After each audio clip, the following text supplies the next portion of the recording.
Reconhecemos e cremos Jesus como o único mediador entre Deus e os homens, nada mais. O Senhor não vem ao homem por nenhum outro caminho. E nós não vamos ao Senhor por nenhum outro caminho. O único mediador, o verdadeiro mediador entre Deus e os homens é Jesus Cristo, homem, porque Ele se fez homem, Senhor. Reconhecemos que diante do nome de Jesus, nos céus, na terra e debaixo da terra, todo joelho tem que se dobrar e toda língua confessar Jesus é o Senhor. Reconhecemos que fomos totalmente libertos do império das trevas, já fomos. E te adoramos por saber isso, Senhor. E queremos pedir que, ainda que vamos ler as mesmas coisas e falarmos as mesmas coisas, mas abra o nosso entendimento, porque não sabemos tão profundamente quanto precisamos saber ainda. Crendo que será, oramos pela fé em nome de Jesus. Amém. Amém. Então vamos abrir a Bíblia em Gálatas capítulo 4. Estamos meditando em Gálatas desde o começo do ano. E vamos ler versículos 1 a 7. Gálatas 4, versículos 1 a 7. Vou ler. Digo, pois, que durante o tempo em que o herdeiro é menor, em nada difere do escravo, posto que é senhor de tudo, mas está sobre tutores e curadores até o tempo pré-determinado pelo Pai. Assim também nós, quando éramos menores, estávamos servilmente sujeitos aos rudimentos do mundo. Vindo, porém, a plenitude do tempo, Deus enviou seu Filho, nascido de mulher, nascido sob a lei, para quê? Para resgatar os que estavam sob a lei, a fim de que recebêssemos a adoção de filhos. E porque sois filhos, o que Deus fez? Enviou Deus ao nosso coração o Espírito do seu Filho que clama, Abba, Pai. De sorte que já não és escravo, porém filho. Sendo filho, também herdeiro por Deus. Então vamos novamente, eu sei que não preciso fazer essa pergunta para vocês, mas aqueles irmãos da internet, eles precisam repetir essas coisas. A cada dia tem gente nova se inscrevendo e nos ouvindo, então eles precisam ouvir esta pergunta. Por que Paulo escreveu essa carta aos Gálatas? O que estava acontecendo com os Gálatas? Paulo foi para a região da Galácia, fundou igrejas, e o que Paulo ensinou nessas igrejas? Paulo pregou o evangelho da graça de Deus. Nunca esqueça isso. Vamos ver um versículo, Atos capítulo 20.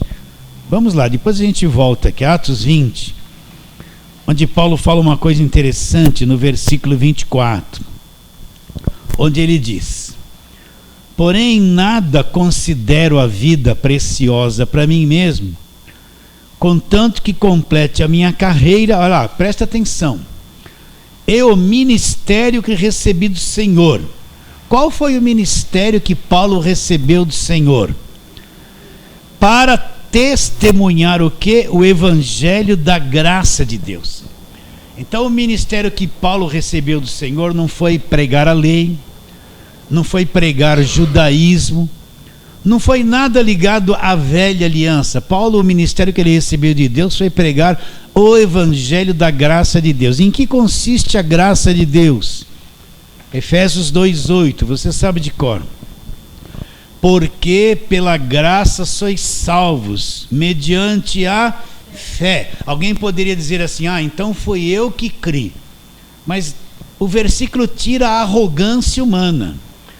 Isto não vem de vós. O que é que não vem de vós? Esta fé. Pela graça sois salvos mediante a fé. Graça e fé. Isto não vem de vocês, é um dom de Deus. Querendo dizer o quê? Que Deus é que pôs esta fé dentro de nós para nós crermos. Não foi obra nossa, não fomos nós que produzimos esta fé, é um dom de Deus. Aí ele mata totalmente as obras. Ele diz: não de obras para que ninguém se glorie. Então, repetindo, não existe nada que o homem possa fazer que lhe dê condições de ser salvo. Não existe uma obra religiosa que ele possa fazer e que essa obra lhe dê poder para ser salvo. O homem pode se matar na religiosidade, ele pode fazer jejum, subir no monte, descer do monte, dar comida para o pessoal debaixo da ponte, visitar os órfãos, a viúva, fazer mil e uma coisa bonita, que é bonita e louvável, mas nenhuma destas obras lhe dá poder de salvação. O homem é incapaz de salvar-se a si mesmo com relação a Deus. Por mais que ele faça, ele não tem poder de salvar-se a si mesmo. É isso que nós temos que entender. Por quê? Porque nesse falso evangelho tudo é por obras. A mentalidade que o falso evangelho, o evangelho da lei, cria é que você é salvo por merecimento, pelo seu esforço. Você é salvo se fez jejum. Você é salvo se fez tudo que a igreja organizada te obriga a fazer. Eu já ouvi gente da mídia, da televisão, dizer que se você não der o dízimo, você vai para o inferno. Ele deu o poder de salvação para o dízimo. Eu já vi isso. Então o evangelho mentiroso, ele mostra uma faceta de que você é capaz de fazer coisas para salvar-se a si mesmo. E se você cumprir toda a regra que eles pedem, você se mantém salvo. Se você falhar, perdeu a salvação. Então a primeira coisa que o crente tem que entender: nada que ele faça lhe dá poder de ser salvo. Não existe uma obra. Pode andar com a Bíblia debaixo do braço, pode fazer fogueira santa, pode fazer campanha do Monte Sinai, pode fazer campanha do 318, dos 400, dos milhares, que não vai dar em nada. Isso não tem poder de salvar ninguém. Nada que o homem faça lhe dê poder de salvação. Por quê? Porque a melhor obra que você faz, não esqueça isso, a fonte dela é o homem carnal defeituoso, é tua carne fazendo obra. Quando você jejua, é tua carne ficando sem comer, é obra da carne. Quando você sobe num monte, é tua carne subindo no monte. Às vezes não tem nada do Espírito nisso. Então a carne, a fonte, por melhor que você faça as coisas, a tua melhor obra, quando ela chega diante de Deus, chega manchada, porque ela foi produzida por uma fonte defeituosa. Um homem defeituoso, um homem que se irrita, que perde paciência, que cobiça, que mente. Vocês estão entendendo ou não? Um homem que às vezes briga, às vezes não quer fazer a vontade de Deus. Esse produz uma boa obra. Quando chega diante de Deus é reprovada. Por quê? Porque vem contaminada pelos defeitos da carne, vem contaminada pela religião. Foi por isso que Deus um dia se fez homem e veio fazer a obra perfeita na cruz, porque não tinha um na terra. Moisés foi um homem de Deus do passado grande, foi, mas não entrou na terra prometida, falhou. Davi foi um homem de Deus grande, foi, mas não construiu templo porque ele falhou. Tem lá o Elias, fez cair fogo do céu, Eliseu, fizeram coisas extraordinárias na velha aliança, mas todos falharam, nenhum foi perfeito. Então Deus vem fazer a verdadeira obra de salvação perfeita. Deus se faz carne, vem em forma de homem, e na cruz ele faz a verdadeira obra que dá condições de o homem ser salvo pela graça que vem dele. E o que é ser salvo? Vou falar pela 1000ª vez. Na nossa cabeça foi posto isso: olha, eu vim para a igreja, agora eu creio em Jesus. Agora vigia, irmão, se mata de fazer coisas, vem em todas as vigílias, vem em todos os jejum, larga a tua família incrédula, tudo endemoniado, fica enfiado aqui de segunda, terça, quarta, quinta, sexta, sábado e domingo, de manhã à tarde e à noite. Aí Não é verdade isso? E se você fizer tudo isso, e depois quando você morrer, aí você vai ser salvo. Aí cria um monte de crente escravizado dentro da igreja, dominado, perturbado, que atrapalha a vida de casamento. A mulher que fica enfiada dentro da igreja, o marido nem crente não entende porque a mulher fica enfiada lá. Ela vai consultar o pastor dela: pastor, meu marido está aborrecido comigo. Não, você é obreira, o teu marido é endemoniado, destrói a vida do casamento, porque eles pensam o quê? Essa é a mentalidade da obra, que a pessoa acha que vai ser salvo por obras. Aí quando você morrer, se você cumprir tudo isso direitinho, então quando você morrer, você vai viver, vai para o céu. Enquanto isso você está numa guerra, irmão, né? Errado. Você é salvo aqui agora, creu em Cristo, nasceu do alto, você já é salvo. O teu Salvador, que é vivo, Jesus Cristo, já te salvou. Não é um projeto futuro, enquanto isso você vai se matar, correndo o risco de perder a salvação a cada hora.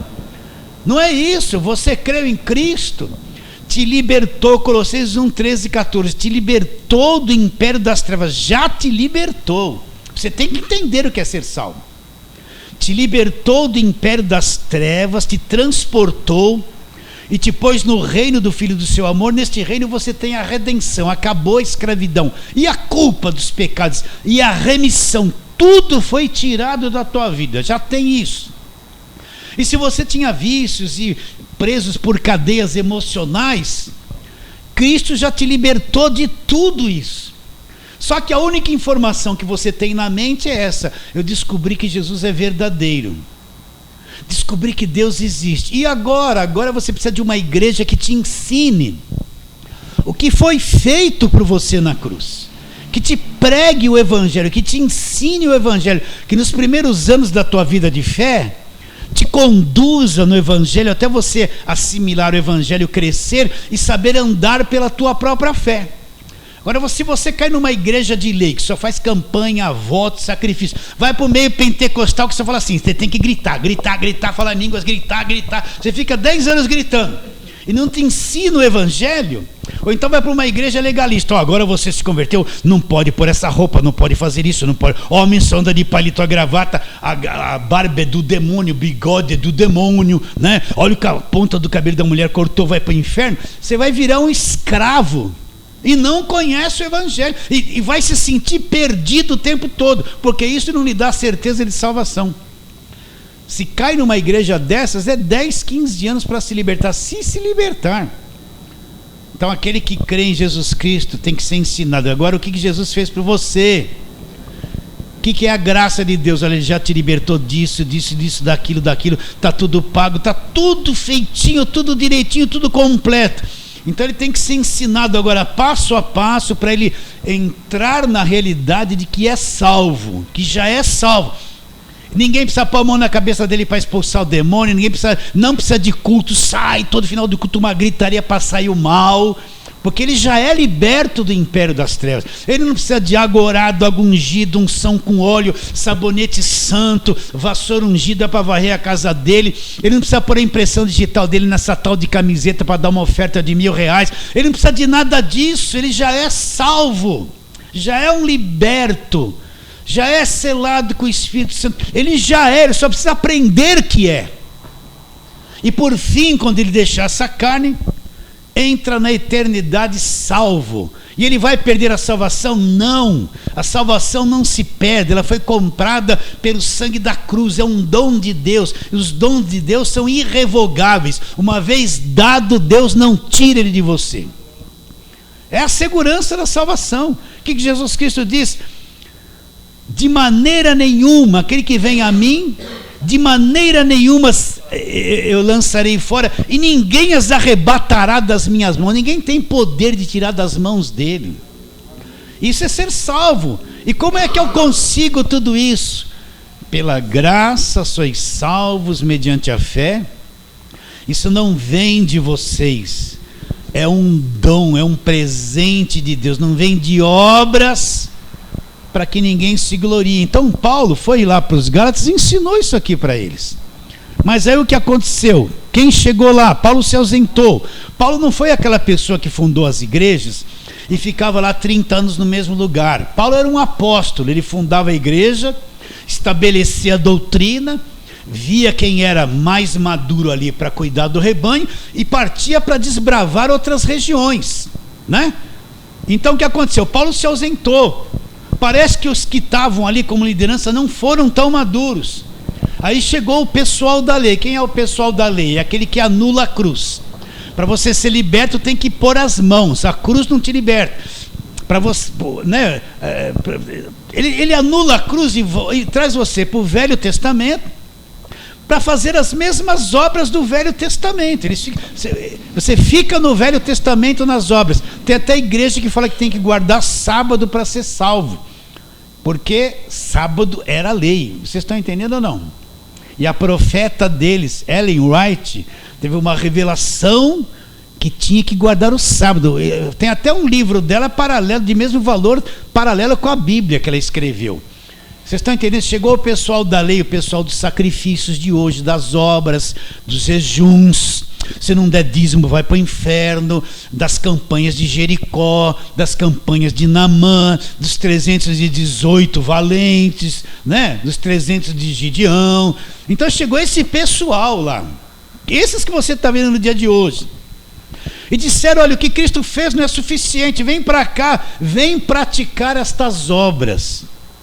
E o que aconteceu? Os Gálatas não permaneceram no evangelho que Paulo pregou. Eles foram sendo infiltrados pelo falso ensino. Por isso que você tem que ter cuidado. Tem que ter cuidado por um monte de coisa. E eu ainda afirmo, até alguns pregadores da graça que vêm pelo YouTube, você tem que ter cuidado. Porque alguns já estão dizendo que Cristo já voltou. Eles anulam quando Cristo fala, assim como o relâmpago brilha do Oriente se mostra no Ocidente, assim será a vinda do Filho do Homem. Eles falam que Jesus já voltou e vem com umas tal de anos 60, anos 70, aquela geração fazendo confusão. Então até isso você tem que saber ouvir, não engolir qualquer coisa, para não deixar se infiltrar elemento estranho, uma raizinha que vem te trazer confusão na tua vida de fé. Está bem claro isso? Então os Gálatas se abriram para isso. Essa gente entrou lá, e o que aconteceu com eles? Eles foram sendo minados na fé e começaram a deixar o evangelho da graça de Deus de lado. Então Paulo fala o quê? Vamos ler o versículo 6 do capítulo 1. Admira-me que estáis passando tão depressa daquele que vos chamou na graça. Olha, foram chamados na graça para outro evangelho, o qual não é outro senão alguns que vos perturbam. Você pode ver, quem está debaixo de igreja de lei é perturbado, é posto tanto peso, tanta imposição, tanta cobrança, tanta obra, tanta proibição na vida dele, que ele fica perturbado, ele não tem paz, porque ele não consegue cumprir tudo, e é exigido muito dele, mais do que ele pode produzir. Então ele fica perturbado. Não, o qual não é outro senão alguns que vos perturbam e querem fazer o quê? Perverter o evangelho de Cristo. Mas aí Paulo nos orienta, mas ainda que nós, presta atenção, se Paulo mudasse o discurso, ele se inclui nisso, mas ainda que nós, o mesmo anjo vindo do céu, vos pregue evangelho que vá além do que temos pregado, seja o quê? Anátema. Assim também já dissemos e agora repito: se alguém vos prega evangelho que vá além daquele que recebestes, seja o quê? Anátema, seja maldito. Então você tem que segurar o evangelho da graça de Deus, você tem que se agarrar nele. Qualquer coisa que venha se infiltrar para te tirar da verdade do evangelho, você tem que oferecer resistência. O que é uma igreja forte? Não é a quantidade de pessoas, é quando os que estão ali dentro compreendem o que é evangelho, estão unidos no mesmo espírito, numa mesma fé produzida pelo evangelho. Isso é uma igreja forte. Aí o veneno não entra, você pode ter certeza, não entra. Depois que a pessoa tem uma compreensão básica do que é o Evangelho da Graça de Deus, o veneno não entra mais na mente dela, na vida dela. Aquela programação de televisão que ela gostava, achava bonita, ela vai olhar e falar: mas esse cara não prega Evangelho. Eu fiquei anos comprando os produtos dele, eu era associado, mas não, agora eu estou enxergando o Evangelho. Esse cara não prega o Evangelho. Ele está ali falando só para tomar posse da bênção, mas não fala nada da cruz. Aí ele está dando rosa orada, óleo ungido. Olha, o falso profeta, eu acreditava nele. Seus olhos, se você fica guardado pelo poder de Deus, os seus olhos são abertos. Você está entendendo ou não? Protegidos. A compreensão do Evangelho é um escudo de proteção. Ninguém te engana mais. Então Paulo falou: seja o quê? Anátema. Aí ele vai discorrendo, explicando para os Gálatas aquilo que eles fizeram, o que eles deixaram entrar de errado, como tem que se corrigir, vai fazer um paralelo da verdade do Evangelho da graça de Deus. Então nós chegamos no capítulo 4, a semana passada nós explicamos o versículo 4, olha lá, Gálatas 4:4, vindo porém à plenitude do tempo, Deus enviou o seu Filho, nascido de mulher, nascido sob a lei, 5, para resgatar os que estavam sob a lei, a fim de que recebêssemos a adoção de filhos. Então o que Cristo veio fazer?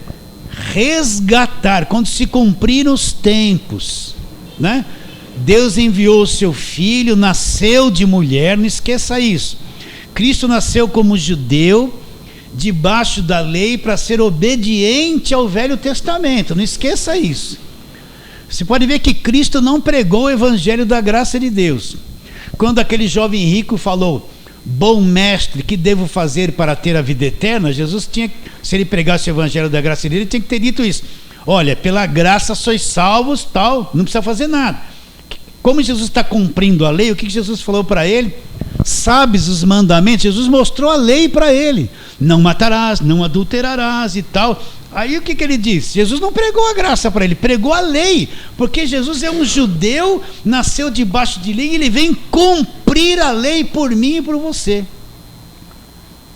Está bem claro isso, né? Então, nascido de mulher, nascido sob a lei. Agora, o que ele vem fazer com relação à lei?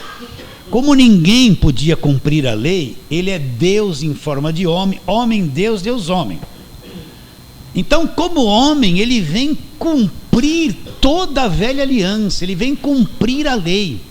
Ele não vai matar, ele não vai adulterar, ele não vai cobiçar a mulher do próximo, ele vai honrar pai e mãe, ele vai fazer tudo certinho de acordo com a lei. Ele veio cumprir a lei. E na cruz do Calvário ele vem se tornar o último sacrifício da lei. E na cruz ele liquida a lei. Quando ele cumpre o sacrifício, ele cumpre a lei, acabou a lei, acabou a velha aliança. Aquilo é retirado. No sangue dele, na cruz, ele estabelece um novo testamento, uma nova aliança no sangue dele. Então, a lei é uma roupa velha que se esgarçou, acabou. Não adianta eu pegar a igreja hoje e voltar para o Velho Testamento e ficar lá com aquela mentalidade. É totalmente fora do Evangelho, e isso aí estraga a cabeça das pessoas. Então Jesus Cristo vem, ele é um judeu, ele cumpriu tudo que a lei exigia. E quando ele cumpre tudo aquilo que a lei exigia, ele vai ser o último sacrifício, e ele morre na cruz, e é o último sacrifício da lei. Pagou-se todo o preço, a lei foi paga. O escrito de dívida que nós lemos lá, Colossenses 2, 14 e 15, que era contra nós, era o escrito de dívida da lei. Eram ordenanças, nos eram prejudicial. Ele removeu inteiramente, cravou, acabou aquilo na cruz. Se eu sou um crente e não entendo isso, eu não estou na fé, eu estou totalmente cego. Se a igreja que eu estou não me ensina esse arroz com feijão, meu pastor está cego para essas coisas. Ele vai me pôr debaixo de jugo de lei. Eu tenho que falar assim. Então ele nasceu como judeu, cumpriu tudo para quê? Para resgatar os que estavam sob a lei, para tirar tudo que estava debaixo da lei. Acabou a lei. Por isso que Romanos 10:4 diz o quê? O fim é o fim. O fim da lei é Cristo. Para quem? Para a justiça. Você creu no que Cristo fez na cruz? É a justiça. para a justiça de todo aquele que crê. Então acabou essa mentalidade do Velho Testamento, das guerras do Velho Testamento, da lei de Moisés, de guarda de sábado, igrejas fazendo festa de tabernáculos, festas de primícias. A igreja da Nova Aliança não tem nada a ver com as festas judaicas. Isso aí é abominação, é uma coisa encerrada. Mas, no entanto, o que você vê? Um monte de igreja evangélica fazendo festa das primícias. O que é festa das primícias? Você tem que trazer a melhor oferta, o dinheiro maior. É sempre a mesma ladainha, não tem nada a ver. Não existe nas cartas de Paulo nenhum indício de que ele ordenava a igreja a praticar festa de primícias, festas dos tabernáculos. Isso é coisa de judeu, isso acabou na lei. Está bem claro isso? Então ele veio, ao se cumprirem a plenitude do tempo, Deus enviou seu filho, nasceu de mulher, sob a lei, para tirar tudo que estava debaixo da lei. Para quê? Nós vamos falar isso hoje. Para que recebêssemos a adoção de filhos. Então é aí que nós nos tornamos filhos. Jesus cumpre a lei. E agora nós somos adotados por Deus, nós que somos chamados, predestinados e cremos, adotados por Deus como filho. Agora eu me torno um filho. Esse filho adotivo, ele passa a ser herdeiro de tudo aquilo que o pai pertence. Ele passa a ter todos os direitos de filho. Você está entendendo? E porque sois filhos, agora eu sou filho. Você é filho. O que Deus faz? O que Deus faz? Agora que eu sou filho, Deus enviou ao meu coração, olha lá, porque sois filhos, enviou Deus ao nosso coração o Espírito do seu Filho, que clama, Abba Pai. Então agora que eu sou filho, o que acontece? Não é porque eu busquei muito, não é porque eu fiquei numa vigília, não é porque eu fiquei, glória, não tem essas besteiras, porque eu sou filho. O que Deus fez? Enviou ao meu coração o Espírito do seu Filho. Quem é o Espírito do seu Filho? É o Espírito Santo. Então, porque eu sou filho, agora vem uma garantia de filho. Deus enviou ao meu coração o Espírito do seu Filho. Eu não tive que buscar, eu não tive que fazer uma vigília para buscar o Espírito Santo, eu não tive que ter um culto na semana, toda quarta-feira, culto do Espírito Santo, para receber o Espírito Santo. Não tem isso. Não tive que buscar muito, eu não tive que permanecer em Jerusalém para que do alto eu fosse revestido do poder. Eles permaneceram porque o Espírito Santo não havia sido dado e nem derramado, mas depois que ele veio nunca mais saiu. Então, porque eu sou filho, Deus enviou ao meu coração o Espírito do seu Filho. Agora preciso ter discernimento de que é Espírito Santo. Se tem uma coisa que o Espírito de Deus faz, ele respeita quem você é, respeita a tua cabeça, respeita a tua personalidade. O Espírito Santo não é alguém que te pega, te faz que nem um tonto, te descontrola, te joga no chão, faz você ficar... Não, isso aí não é o Espírito Santo. Isso aí não é o Espírito Santo. O Espírito Santo, ele vem sobre você e agora ele vai trabalhar no teu caráter, na tua personalidade, vai trabalhar de dentro para fora em você. O Espírito Santo vai te tornar sábio, vai abrir a Escritura, vai fazer você enxergar a verdade. Nós vamos ver isso. O Espírito Santo não descontrola ninguém. Esse negócio de soprar a pessoa para cair de costas e dizer que é o Espírito Santo, isso é uma feitiçaria, a macumba que entrou na igreja evangélica. O Espírito Santo não fica fazendo você fazer coisas desconexas. Jesus foi batizado por João Batista, foi cheio do Espírito Santo, nem línguas falou, foi enfrentar o inimigo, o diabo, não foi? Você viu ele dar uma sapateada, você viu? Não tem nada disso.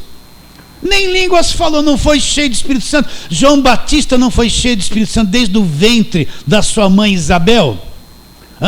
João Batista fazia coisas atrapalhadas. Ele foi o precursor de Jesus Cristo. Então o Espírito Santo ele vai te dar inteligência, vai mudar o teu caráter, mudar a tua cabeça, revelar a palavra. Ser cheio do Espírito Santo não é fazer um montão de baboseira fisicamente, ficar gritando, isso aí, eu fui pentecostal, posso falar, isso aí foi essa besteira de pentecostalismo que entrou para anular a obra da cruz, ficar todo mundo atrás de um poder. Jesus vai voltar, tudo. Há 40 anos atrás, mais de 40 anos atrás, quando eu me converti, só falavam isso: um grande avivamento vai chegar, um grande avivamento, vai chegar o avivamento que nunca veio. O avivamento era ficar tremendo, imitando galinha, gritando. Isso, avivamento da carne, mas não do espírito. Nunca veio esse avivamento. Sabe o que é o avivamento hoje? É quando o evangelho acende você por dentro, você fica vivo com a verdade do evangelho. Isso é avivamento. Isso é ficar vivo, não é ficar gritando, pulando, fazendo um montão de besteira, que é besteira mesmo, dizendo que é o grande poder, gritar, que não dá em nada, a pessoa fica fechada para o evangelho. Então o Espírito Santo é uma pessoa, você tem que entender isso, não é? Olha lá, quando Pedro foi cheio do Espírito Santo, o que ele pregou? Pregou Jesus Cristo, a morte dele na cruz. Paulo foi cheio do Espírito Santo. O que Paulo pregou? Ensinou o evangelho da graça de Deus. Ninguém ficou fazendo besteira e gritando. Olha bem o que está escrito. Não existe canela de fogo. Onde está escrito canela de fogo, sapato de fogo? Mostra no Novo Testamento. De onde vem essas invencionices? Do pentecostalismo cego, não é? Que canela de fogo, gente? O que é sapato de fogo? Dá uma coisa no teu pé, você começa a fazer assim, sapato de fogo.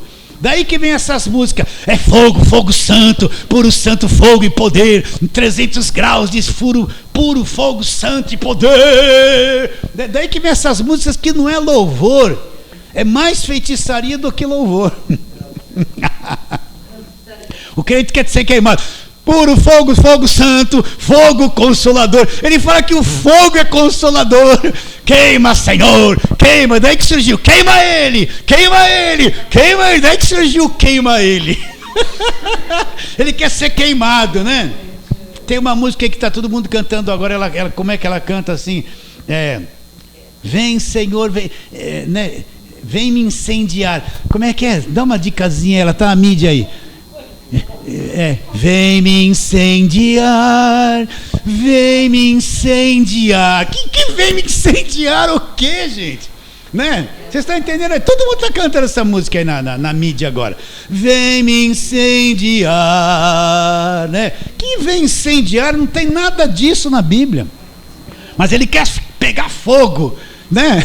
São os labaredas de fogo. Meu irmão, pensa no que eu estou dizendo. Você vai voltar para trás onde você frequentou, você vai ver que é a pura realidade. É a pura realidade. Bom, voltando, senão a gente vai muito longe nisso. Nossa, já passou o tempo. Então, porque eu sou filho, Deus enviou ao meu coração o Espírito do seu Filho.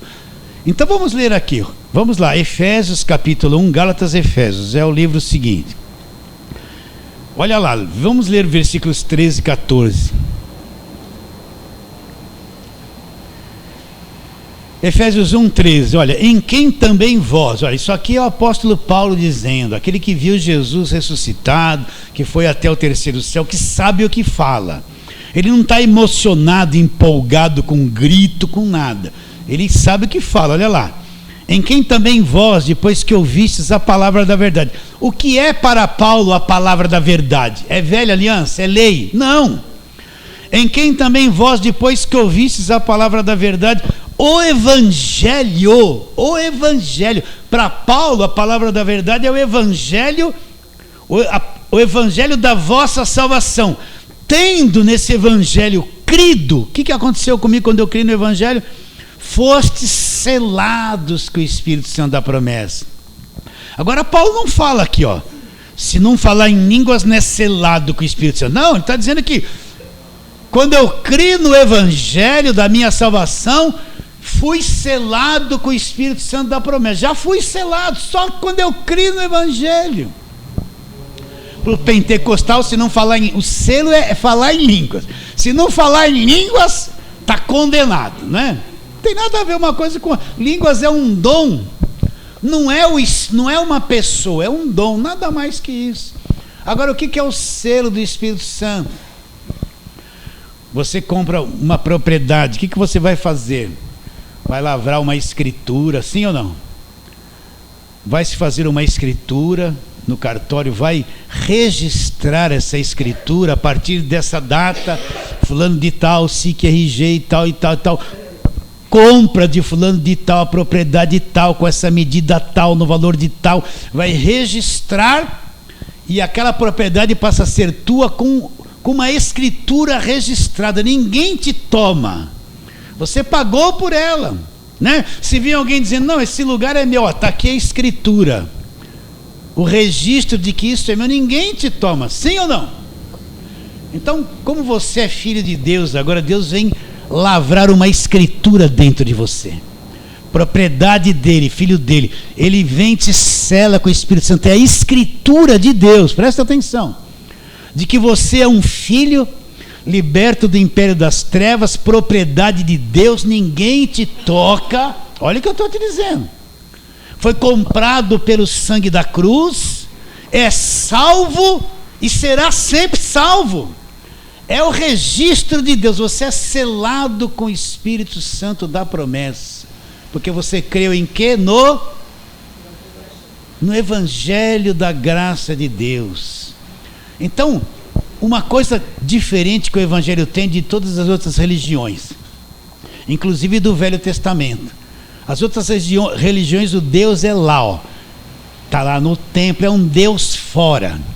No Velho Testamento também era um Deus fora, o Deus do templo do Salomão, ou o Deus do tabernáculo, antes de se construir o templo.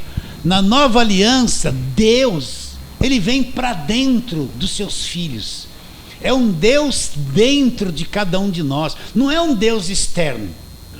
Por isso que Jesus falou, os verdadeiros adoradores é agora, vai começar agora. Vão adorar a Deus dentro, em espírito e em verdade. As outras religiões, o Deus é fora, mas para nós do Evangelho da Graça de Deus, Deus está dentro de cada um de nós, selados com o Espírito Santo da promessa. E não espere que o Espírito Santo da promessa vai te dar uns relâmpagos, né? Quando fala de Espírito Santo pentecostal, é relâmpago, é fogo, é o Monte Sinai, é uma chuva de prata, é anjo com bandeja luminosa. Não espere nada disso. Ele está dentro de você agora, e ele é tão profundo e suave, que muitas vezes você nem percebe que ele está dentro de você, ele está ali dentro te administrando, você nem entende isso. Então, quando você crê no Evangelho, aconteceu o quê? Não está escrito aqui, está escrito aqui, Então isso aqui é verdade, foram selados com o Espírito Santo da promessa, o qual é o penhor da nossa herança até o resgate da sua propriedade. O que é o penhor? Penhor é uma garantia. Naquele tempo você ia na Caixa Econômica Federal, precisava lá de 10 mil reais, tinha uma joia que valia 20 mil. Você penhorava aquela joia, ia na caixa e falava assim, olha, eu vou deixar esse diamante aqui, vale 20 mil, eu preciso de 10. Vinha lá o cara, lá, o avalista, olhava a joia, conhecia, bom, ela vale 20, se ele não pagar a gente vende por 20. Então deixava o penhor, ele te dava 10 mil reais, quando você trazia os 10 de volta, ele te dava a joia. O que é o penhor? É isso. Deus pôs o Espírito dentro de nós, é a garantia, o Espírito Santo em nós é a garantia de que tudo que Deus prometeu, ele vai cumprir. Não tem como não cumprir. O penhor que ele pôs dentro de nós, é o valor que ele pôs dentro de nós, prometendo que tudo que ele falou a nosso respeito, ele vai cumprir, até o resgate da sua propriedade. Então, além do Espírito Santo ser o selo, ele é o quê? O penhor, a garantia de que tudo que Deus falou a nosso respeito, ele vai cumprir, sim ou não? Vocês estão entendendo a grandeza disso, meus irmãos? Olha, eu não vejo isso em você, você não vê isso em mim, mas os anjos de Deus, o mundo espiritual, o mundo celestial, presta atenção, quando eles olham para nós, eles nos veem selado, e o penhor dentro de nós. Olha os filhos de Deus, os anjos abrem os olhos assim, e vê o Filho de Deus que está aí em você. Você acredita nisso? Nós somos vistos pelo mundo invisível e reconhecidos, né? Quem está no falso evangelho olha para nós, esse negócio de graça, se torna até inimigo. Mas no mundo celestial, Os olhos celestiais dos seres espirituais olham e sabe quem você é, e te conhece e te reconhece. A coisa é grande, é gigantesca. Você pensa que você está aí assim, desligado. Não. O mundo invisível te vê e sabe que você é selado e tem o penhor do Espírito dentro de você. E você tem anjos a seu favor. Sabia que você tem anjos a seu favor? Quer ver? Ó, Hebreus capítulo 1. Vamos lá. Hebreus, vamos lá. Hebreus capítulo de número 1. Aqui do versículo 5 em diante, Deus está mostrando aqui que Jesus Cristo foi feito menor que os anjos, né? E fala dos anjos e tal e tal. Aí ele chega no versículo 14 e fala assim, a respeito dos anjos: não são todos eles espíritos ministradores? Está falando dos anjos, enviados para serviço a favor dos que hão de herdar a salvação. Então o que ele está dizendo? Que os anjos de Deus são espíritos que ministram. Ministram para quem? Eles são enviados para prestar serviço para nós, que somos os herdeiros da salvação. Então Deus já nos cercou de anjos. Eu não vou ficar aquela coisa mística pentecostal. Olha o anjo com a bandeja de prata. Olha o anjo do movimento. Olha o anjo do batismo com o Espírito Santo. Olha o anjo o varão de branco chegou. Não. Mas aqui diz que nós temos anjos que são espíritos ministradores. Eles prestam serviços para nós, que somos herdeiros da salvação. Você sabia disso? Então o mundo espiritual nos vê e sabe quem você é, e sabe que você é um filho e herdeiro de Deus. Você, não está escrito aqui, versículo 14, não são todos eles espíritos ministradores, enviados para serviço a favor dos que hão de herdar o quê? A salvação. Você não é esse que herdou a salvação? Então eles trabalham para você. Acredita nisso ou não? Vamos para outro texto agora. Primeira carta de Paulo aos Coríntios, capítulo 3. Vamos lá, primeira carta de Paulo aos Coríntios, capítulo 3. Vamos lá. Parece que os coríntios, que era a igreja que só falava em dons, a igreja pentecostal, não sabia que Deus habitava neles. Não sabia, né? Eles estavam preocupados com as línguas, com os dons, vivia uma igreja cheia de divisão. Então, primeira carta de Paulo aos Coríntios, capítulo de número 1. Não, capítulo número 3, desculpe. 1 aos Coríntios, capítulo 3, versículos 16 e 17. Presta atenção. Não sabeis que sois santuário de Deus, e que o Espírito de Deus está onde? Fora ou dentro de você? Então como é que eu vou fazer um culto de busca do Espírito Santo numa quarta-feira? Vamos buscar o Espírito Santo. Vai, Espírito Santo, vem, né? Receba o Espírito Santo, receba. Como que eu vou fazer isso, gente? Vocês não sabem que vocês são santuário de Deus? Não tem que buscar nada. E que o Espírito de Deus habita onde? Em vocês. Olha lá o versículo 17. Se alguém destruir o santuário de Deus, Deus o destruirá. Porque o santuário de Deus, que são vocês, é o quê? Sagrado. Então você é uma coisa sagrada para Deus. Vocês entendem? Sim ou não? Os coríntios não sabiam disso. Então Paulo está tentando, olha, vocês estão aí preocupados com tanta coisa. Vocês não sabem que vocês são o santuário de Deus e que o Espírito de Deus está em você, habita em você. Eu não preciso buscar alguém que vive dentro de mim. No Evangelho, Deus veio para dentro de mim, Ele habita dentro de mim.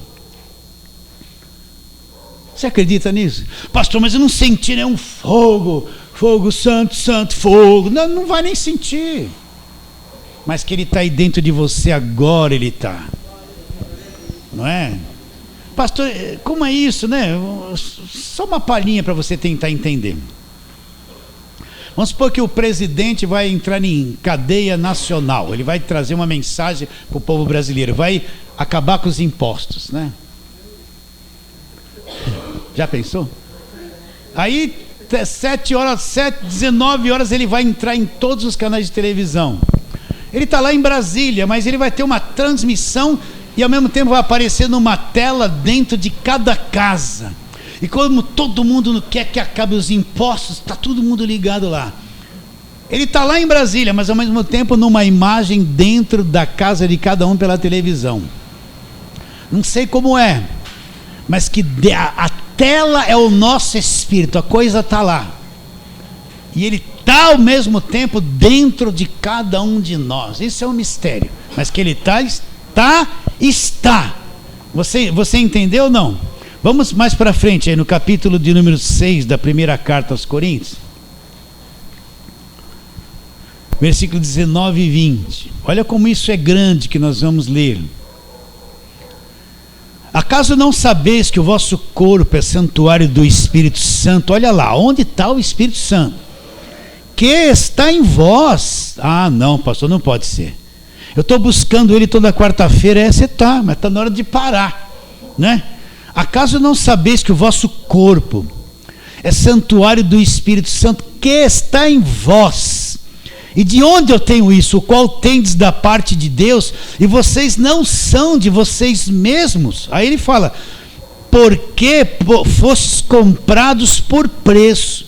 Agora, pois, glorificais a Deus no vosso corpo. Onde é que está o Espírito Santo? Está em nós, né? Naturalmente o nosso homem interior está aqui dentro desse corpo, mas o Espírito Santo habita dentro de nós. Então esse corpo é santuário do Espírito Santo que está em vós. Vocês não são de vocês mesmos. Por quê? Porque Cristo comprou vocês com o próprio sangue dele. Então pensa nisso, olha, pensa nisso. Você vai meditar na palavra. Ah, Espírito que habita em mim, abra o meu entendimento. Olha a Bíblia de outra forma, meus irmãos. Você entende isso ou não? Olha a Bíblia de outra forma. Continuando, vamos para mais um versículo. Como estamos em Coríntios, capítulo 12. 1 Coríntios, capítulo 12, versículo 13. Presta atenção. 12, 13. Pois em um só Espírito, presta atenção, todos nós fomos batizados, formando o quê? Um corpo. Aí não depende de nacionalidade, quer judeus, quer grego, quer escravos, quer livres. E a todos nos foi dado de beber do quê? De um só Espírito. Então o que Paulo está dizendo? Todos nós que cremos, que somos selados com o Espírito Santo, que cremos no Evangelho, nós todos fomos batizados em um Espírito. E esse batismo formou o quê? Um corpo, que é a igreja. E a todos nós, ele, sem exceção, ele nos deu de beber de um só Espírito. Já deu, não é que vai dar se eu buscar muito. Porque sou filho, nós estamos lá em Gálatas 4, 5, 6. O que Deus fez? Enviou ao meu coração o Espírito do seu Filho, que clama Abba Pai. Fui selado com o Espírito Santo, é o penhor da herança. Eu sou o santuário de Deus, e um só Espírito, todos nós fomos batizados e formamos o quê? O corpo de Cristo. Gostado que ele, nesse mesmo capítulo aqui, ele fala de línguas, mas ele não fala que falar em línguas é ser batizado com o Espírito Santo. Ele nem cita isso aqui, ó. É no mesmo capítulo dos dons. Continuando. João 14, vamos lá, João. Vou correr bastante agora. Nossa, já é 9:3. João 14. Duas coisinhas só que Jesus falou do Espírito que viria, né? João 14, 26. Mas o Consolador, o Espírito Santo que o Pai enviará em meu nome. Então olha lá, o Consolador. Quem é o Consolador? O Espírito Santo que o Pai enviará em meu nome. Presta atenção. Este vos ensinará todas as coisas. O que ele vai fazer? Ensinar. Então por isso que eu falo, a pessoa fala assim, vou fazer a obra de Deus. Ninguém faz obra de Deus. Você não tem poder de convencer ninguém, de fazer ninguém entender nada. Você não tem poder de mudar o coração de ninguém. É o Espírito que ensina, que faz a pessoa entender, que trabalha dentro dela e traz revelação. Ele vos ensinará todas as coisas e vos fará lembrar de tudo o que vos tenho dito. Aí mesmo em João, o que ele vai fazer? Ensinar. Ele é o verdadeiro mestre. Nós somos só uma voz. Mas quem aplica a palavra dentro de você e abre e torna ela viva e abre o entendimento, é esse Espírito que habita em cada um de nós. No capítulo 16 aí de João, versículo 13, o Espírito Santo não... Jesus está falando isso antes da cruz. O Espírito Santo não havia vindo ainda. Então ele fala assim: quando vier, porém, o Espírito da verdade, a tua palavra é a verdade, ele é o Espírito da palavra. Quando, porém, vier o Espírito da verdade, o que ele vai fazer? Ele vos guiará a toda a verdade, porque não falará por si mesmo, mas dirá tudo o que tiver ouvido e vos anunciará o que hão de vir. O que ele vai fazer? Ele vai nos guiar, ele é o Espírito da palavra, vai nos guiar a toda a verdade. Ele vai nos guiar a toda a verdade. Você pode ter certeza que não é o Espírito Santo que leva as pessoas a dar rosa ungida, a fazer essas campanhas. Não é o Espírito Santo, ele não guia a mentira. Não é o Espírito Santo que leva essa liderança a explorar as pessoas financeiramente. Não é o Espírito Santo que cria esse falso evangelho da lei. Ele vai nos guiar a toda a verdade. Então, um outro Espírito é que trabalha por trás de toda essa enrolação, meus irmãos. Entende isso ou não? Ele vos guiará, presta atenção como isso é profundo, a toda a verdade. Ele vos guiará o quê? A toda a verdade. Olha quanto tempo pode ter demorado, e nós demos tanto trabalho a ele, porque vivíamos em igreja de lei, para essa verdade chegar até nós, esse evangelho da graça de Deus. Olha quanta coisa que ele teve que trabalhar até chegar os dias de hoje, meus irmãos. Ele vos guiará a toda a verdade. Nunca o Espírito Santo vai te levar à mentira, ao engano. E você pode ter certeza que o Espírito Santo nunca vai te levar para viver debaixo de lei. Pode ter certeza disso. Nunca vai te levar para guardar sábado, para praticar obras da lei. Ele te libertou de tudo isso na cruz. Sim ou não? Primeira carta de Paulo aos Coríntios, capítulo 2. Vamos lá.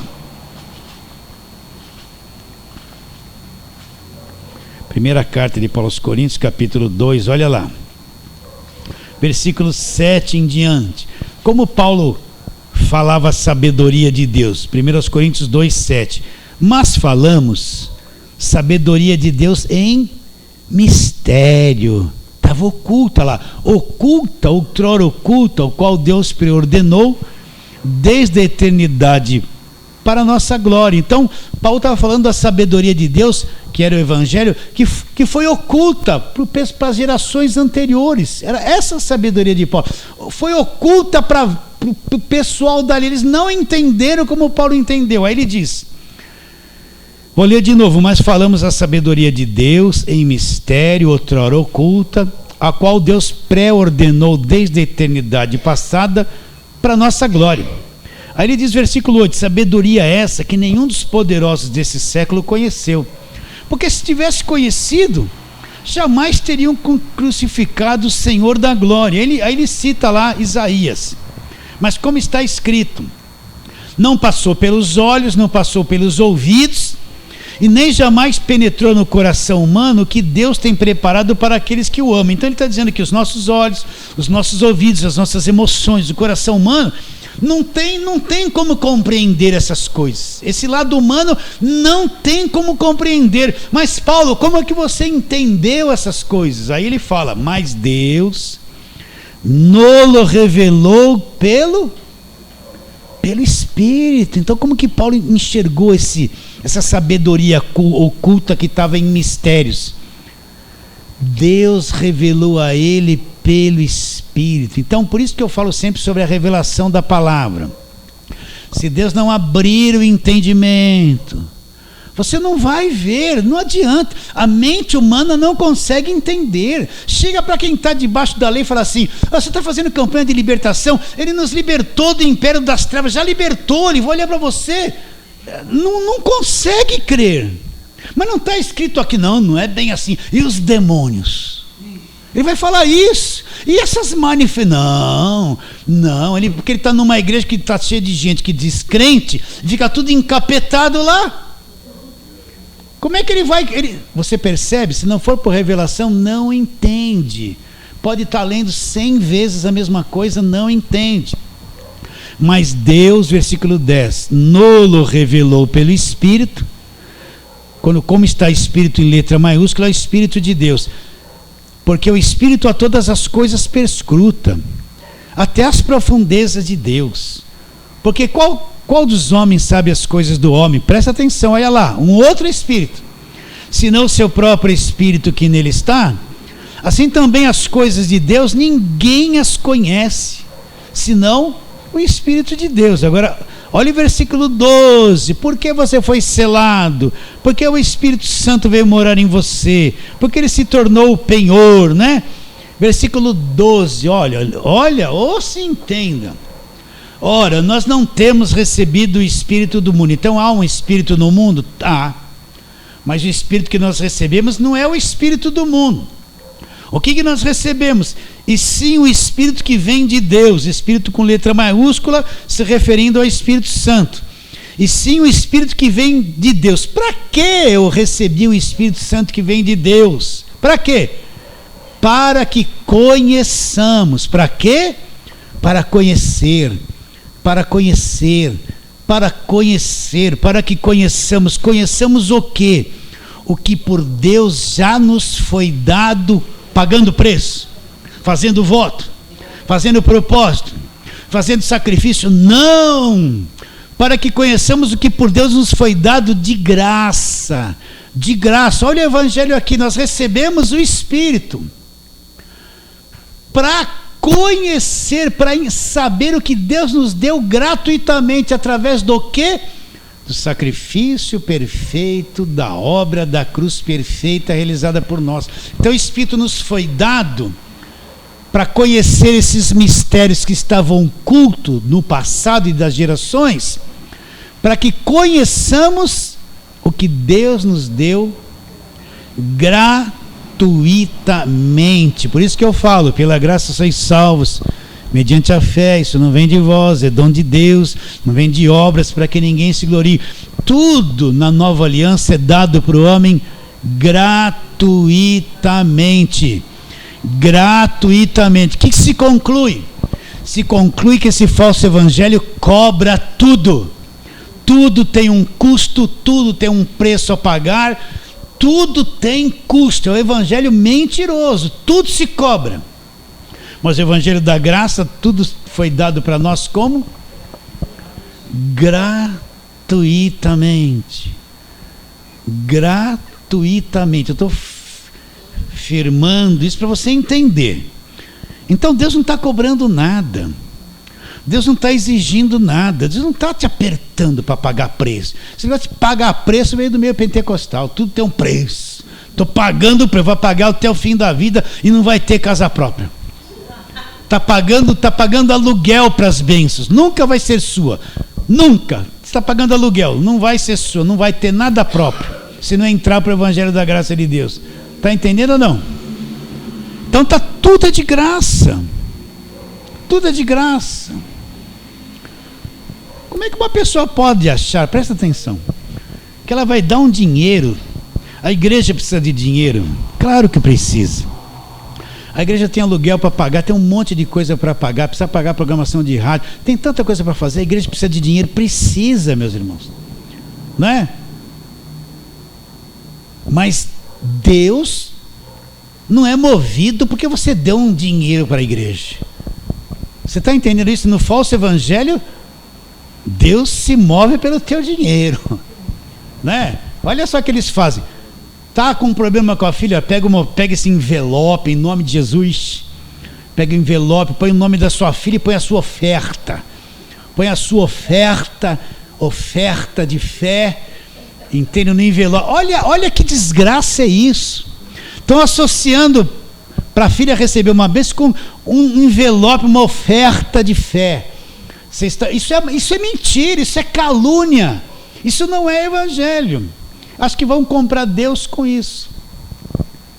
Se Deus quiser fazer com que você seja rico, Ele vai te dar muito trabalho. Você vai trabalhar uns 30 anos para ficar rico. Está disposto? Está disposto ou não? Aí você vai ficar rico, né? Morre e deixa tudo para os filhos que não fizeram nada, tá bom? Vai ser assim. Se mata de trabalhar, ficou doente, morreu, os filhos vão esbanjar tudo que você se matou. E não deu nada para ajudar a igreja, tá vendo? Não deu nada para ajudar a igreja. É de graça ou não é, queridos? Então vamos agora rapidinho, Romanos, volta para Romanos 18, de novo, capítulo 8. Romanos 8, agora você vai prestar muita atenção nisso que eu vou ler para você. O que prova que uma pessoa é de Deus e o que prova que uma pessoa não é de Deus. Entende? A gente pensa assim, esse aí está vestido assim, é crente, é de Deus. Aquele está com a Bíblia, é de Deus. Não é isso que prova que a pessoa é de Deus. Então vamos ler lá agora. Romanos 8, 9, olha lá. Vós, porém, não estáis na carne. Onde é que nós estamos? No Espírito, mas nós estamos presos num corpo de carne. Sim, mas o nosso homem interior, o homem espírito, é lá que nós estamos. Esse é o verdadeiro homem espiritual. Então ele diz, vós porém não estáis na carne, mas no Espírito. Se de fato o Espírito de Deus habita em vós. Agora presta atenção. Se alguém não tem o Espírito, olha, ele fala que é o Espírito de Deus e fala que é o Espírito de Cristo. Cita as duas coisas. Se alguém não tem o Espírito de Cristo, olha, essa pessoa não é dele, esse tal não é dele. Então o que prova se eu sou de Deus ou não é a Escritura que está dentro de mim. É selado com o Espírito Santo, foi lavrado a Escritura, foi comprado pelo sangue. Quem não tem o Espírito de Deus não é de Deus, não é de Cristo. Olha como uma coisa assim, esse versículo aqui não é brincadeira não é? Como é que você pode provar que uma propriedade é sua se você não tem a Escritura? Não adianta falar que é. Se não tem nada que prove, aparece outro com a Escritura, a prova é a Escritura. Então quem não tem o Espírito Santo não é dele, não é de Cristo, não é de Deus, né? Só para terminarmos, vamos lá. Agora aí mesmo, Romanos 8, versículo 16, presta atenção, olha o que ele diz.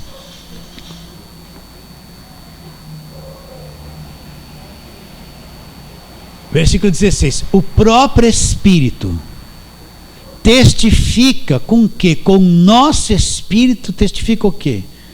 Que somos filhos de Deus. O filho de Deus tem certeza que é salvo, que é nascido do alto, tem convicção que não perde salvação. Chega para um desses de igreja de lei, você é salvo? Não, estou lutando, só Deus sabe. Nossa, eu dei não deu dízimo esse mês, eu perdi a salvação. Deixa eu fazer o voto aqui para reparar o erro. Não, o Espírito Santo fala dentro de você. Ele fala o quê? Aí dentro, o que é testificar? É confirmar, é atestar. O Espírito testifica com o nosso espírito, o nosso homem espiritual. O que é nascido da carne é carne, o que é nascido do Espírito é Espírito. Testifica o quê? Ele confirma, atesta. Você é filho de Deus. Quem é filho de Deus sabe que é. Quem é salvo sabe que é. Sabe, ele testifica o tempo todo dentro de nós. Sabe que não tem dúvida de salvação. Agora quem não tem o Espírito nem sabe se é salvo. Está dentro da igreja dando glória a Deus, aleluia, amém. Nem sabe que é salvo. Você pergunta para ele, é salvo ou não? Estou lutando muito, estou me esforçando. Eu fiz a vigília, eu subi no monte, eu dei a oferta. Eles vão responder isso, mas não tem certeza de salvação. Para terminar, Gálatas 4. Vindo, porém, à plenitude do tempo, versículo 4, enviou seu filho, nascido de mulher, nascido sob a lei, para resgatar os que estavam sob a lei, a fim de que recebêssemos a adoção de filhos. E porque sois filhos, enviou Deus ao nosso coração o Espírito do seu Filho que clama, Abba, Pai. Semana que vem nós vamos falar disso. De sorte que já não és escravo. Deus não tem filho escravo. Deus não tem filhos escravos. Deus não tem filhos que precisam de libertação. Deus não tem filhos que precisam de culto de libertação. Deus não tem filhos que precisam de imposição de mãos para ser liberto. Deus não tem filhos que precisa ficar alguém atrás do púlpito gritando, sai, sai, para ser liberto. Porque sois filhos, enviou Deus ao nosso coração o Espírito do seu Filho que clama, Abba, Pai. De sorte que você não é escravo. Quem que você é? Você é filho e é herdeiro de Deus. Você é filho e é herdeiro de Deus. Fala assim, amém. Amém. Glória a Deus. Semana que vem, venha aqui.